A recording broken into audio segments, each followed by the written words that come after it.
നമസ്കാരം. ഇനി റാവൽപിണ്ടിയും കറാച്ചിയും ബീജിങ്ങും ഒക്കെ തന്നെ ഇന്ത്യയുടെ നിരീക്ഷണ കണ്ണിലായിരിക്കും.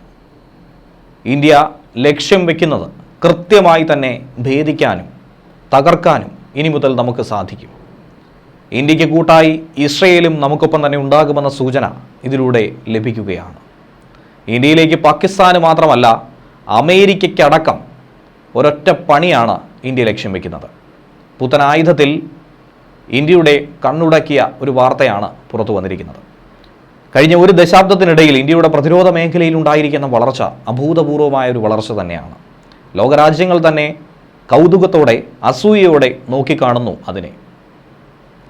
നമ്മുടെ സംരക്ഷണത്തിന് ആവശ്യമായിട്ടുള്ള ആയുധങ്ങളും സൈനിക വാഹനങ്ങളും ഒക്കെ തദ്ദേശീയമായി നമുക്കിപ്പോൾ നിർമ്മിക്കാനായി സാധിക്കുന്നു. നേരത്തെ ലോകരാജ്യങ്ങളിൽ നിന്ന് വാങ്ങിയത് ഇപ്പോൾ നമുക്ക് തന്നെ സ്വന്തമായി നിർമ്മിക്കാൻ കഴിയുന്നു. ഇന്ത്യൻ നിർമ്മിത ആയുധങ്ങൾ വാങ്ങാനായി മറ്റ് ലോകരാജ്യങ്ങൾ ക്യൂ നിൽക്കുന്ന ഒരു കാഴ്ച. ഇതിനൊപ്പം തന്നെ പുറത്തുനിന്നും പ്രതിരോധ കവചം തീർക്കുന്നതിൽ ഇന്ത്യ ഒട്ടും തന്നെ മടിക്കുന്നില്ല എന്ന് വേണം കരുതാൻ. രണ്ട് വിഷയങ്ങളാണ് പ്രധാനമായിട്ടുള്ളത്.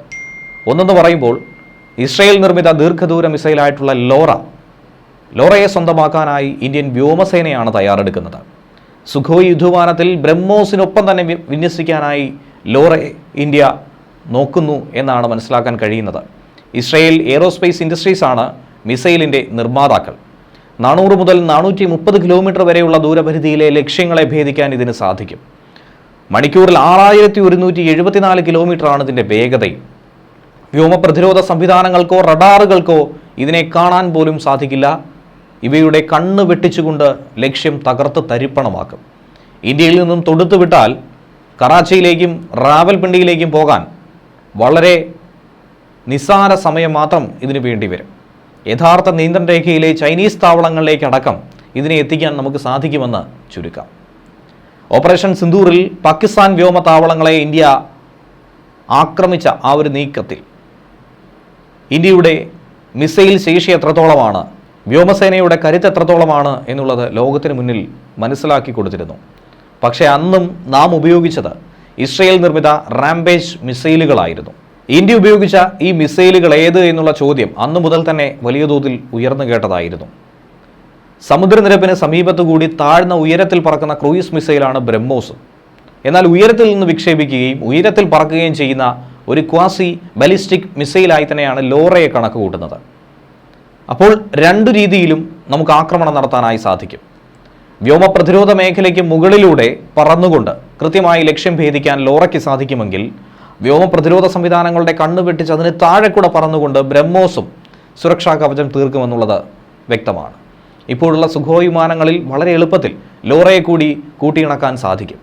ശത്രു ബങ്കറുകളോ വലിയ ലക്ഷ്യങ്ങളോ ആക്രമിക്കാൻ ബ്രഹ്മോസ് മിസൈലിനെ നമ്മൾ തൊടുത്തുവിട്ടാൽ ബ്രഹ്മോസ് ഉണ്ടാക്കുന്ന കരുത്തിനേക്കാൾ വളരെ കുറഞ്ഞ രീതിയിൽ താരതമ്യേന ചെറിയ ലക്ഷ്യങ്ങളെ ഭേദിക്കാൻ, അതും വളരെ ആക്യുറേറ്റായി തകർക്കാൻ ലോറയ്ക്ക് സാധിക്കും. ഭാരത് ഇലക്ട്രോണിക്സ് ലിമിറ്റഡും ഇസ്രയേൽ എയ്റോസ്പേസ് ഇൻഡസ്ട്രീസും ചേർന്നുകൊണ്ടാണ് ഇന്ത്യയിൽ ലോറയെ നിർമ്മിക്കാനുള്ളൊരു പദ്ധതി ഇടുന്നത്. അതുമായി ബന്ധപ്പെട്ട ചർച്ചകൾ ആരംഭിച്ചു കഴിഞ്ഞിരിക്കുന്നു. കേവലം 2 വർഷങ്ങൾക്കുള്ളിൽ ആദ്യത്തെ 18 മിസൈലുകൾ ഒരു സ്ക്വാഡ്രൺ തന്നെ സൈന്യയുടെ ഭാഗമായി മാറുമെന്നാണ് ഇപ്പോൾ കിട്ടുന്ന സൂചന. അതോടൊപ്പം തന്നെ ഇന്ത്യ സ്വന്തമായി നിർമ്മിക്കുന്ന മിസൈലുകളുടെ ശേഷിയും.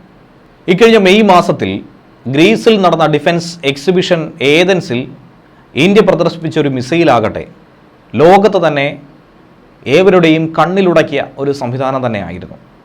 യൂറോപ്പിലെ ഒട്ടനവധി നാറ്റോ സഖ്യരാജ്യങ്ങളുടെ ശ്രദ്ധ ക്ഷണിച്ച ഒരു സംഭവവും. DRDO തയ്യാറാക്കിയ long range and attack cruise മിസൈലിൽ ലോകരാജ്യങ്ങൾ വളരെ ശ്രദ്ധ പതിപ്പിച്ചിരിക്കുന്നു. ലോങ് റേഞ്ച് കൃത്യമായ ആക്രമണങ്ങൾക്ക് ഈ മിസൈൽ 1000 കിലോമീറ്റർ വരെ റേഞ്ചിലേക്ക് തൊടുത്തുവിടാൻ സാധിക്കുമെന്നുള്ളതാണ് ഏവർക്കും ഇഷ്ടപ്പെട്ട ഒരു വിഷയം. നിലവിൽ അമേരിക്കയുടെ ടോംഹക്ക് ക്രൂയിസ് മിസൈലാണ് ഇതുപോലുള്ള ദൗത്യങ്ങൾക്ക് പ്രവർത്തിക്കാറുള്ളത്. നാറ്റോ രാജ്യങ്ങൾ ഉപയോഗിക്കുന്നത് അമേരിക്കയുടെ ഈ കരുത്തിനെയാണ്. എന്നാൽ ഇനി മുതൽ വകഭേദങ്ങൾ കൂടുന്നതോടുകൂടി ആക്രമണ ഉപയോഗങ്ങൾക്ക് വേണ്ടി ഇന്ത്യയെയും ആശ്രയിക്കാൻ നാറ്റോ രാജ്യങ്ങൾക്ക് സാധിക്കുമെന്നുള്ളതാണ് ഇതിലൂടെ മനസ്സിലാക്കാൻ കഴിയുന്നത്. റേഞ്ച് കുറവും ഏറെ വിലയേറിയതുമാണ് അമേരിക്കൻ മിസൈലുകൾ. അതുകൊണ്ട് തന്നെ വളരെ വില കുറഞ്ഞതും എന്നാൽ കൃത്യതയാർന്നതും കൂടുതൽ കരുത്തേറിയതുമായിട്ടുള്ള ഇന്ത്യൻ മിസൈലുകൾക്ക് യൂറോപ്യൻ രാജ്യങ്ങൾ ഇനി താൽപ്പര്യം പ്രകടിപ്പിക്കാനുള്ള കാരണമായി ഇത് മാറും. ഇപ്പോൾ ഇന്ത്യയുടെ തന്ത്രപ്രധാനമായിട്ടുള്ള പ്രതിരോധ പങ്കാളിയായി ഗ്രീസ് മാറിയിരിക്കുന്നു. നാറ്റോ മുന്നോട്ട് വയ്ക്കുന്ന ഡിസൈൻ നിലവാരം LR-LC മിസൈലുകൾ കൃത്യമായി തന്നെ പാലിക്കുന്നുണ്ട്. അതുകൊണ്ട് തന്നെ ഭയക്കേണ്ടതായി ഒന്നും തന്നെയില്ല. DRDOയുടെ നിർഭയ് മിസൈൽ പ്രോഗ്രാമിന് കീഴിലാണ് ഈ മിസൈലുകളെ വികസിപ്പിച്ചിരിക്കുന്നത്.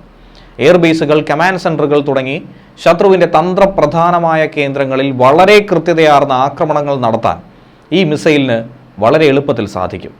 പാകിസ്ഥാനെതിരായിട്ടുള്ള ഓപ്പറേഷൻ സിന്ദൂറിൽ ഇന്ത്യ ഈ രീതിയിലുള്ള ആക്രമണ രീതിയായിരുന്നു പിന്തുടർന്നത്. 450 കിലോ വരെയുള്ള ആയുധങ്ങൾ പരമ്പരാഗതമായിട്ടുള്ളതും ഒപ്പം ആണവായുധമായിരുന്നാൽ പോലും ഈ മിസൈലിന് വഹിക്കാൻ കഴിയും. 10 മീറ്ററിൽ താഴെയുള്ള ആക്രമണത്തിന് ആവശ്യമായിട്ടുള്ള പ്രദേശങ്ങളിൽ GPS-ഉം ടെറൈൻ കൗണ്ടർ മാച്ചിങ്ങും ഉപയോഗിച്ചുകൊണ്ടായിരിക്കും ആക്രമണം. ഒന്നിലധികം രീതിയിലുള്ള കോമ്പാക്ട് രീതികൾ, ആക്രമണ അറ്റാക്കിംഗ് രീതികൾ. Long range land attack cruise മിസൈലിന് അമേരിക്കയുടെ ടോംഹക്ക് മിസൈലിനെ പിന്നിലാക്കുന്ന ഒരു വിഷയം ഇതുതന്നെയാണ്. നാറ്റോ രാജ്യങ്ങൾ ഉപയോഗിക്കുന്ന F-16, യൂറോഫൈറ്റർ ടൈഫൂൺ, റഫേൽ എന്നിവയിലൊക്കെ ഈ മിസൈൽ ഉപയോഗിക്കാനും കഴിയും.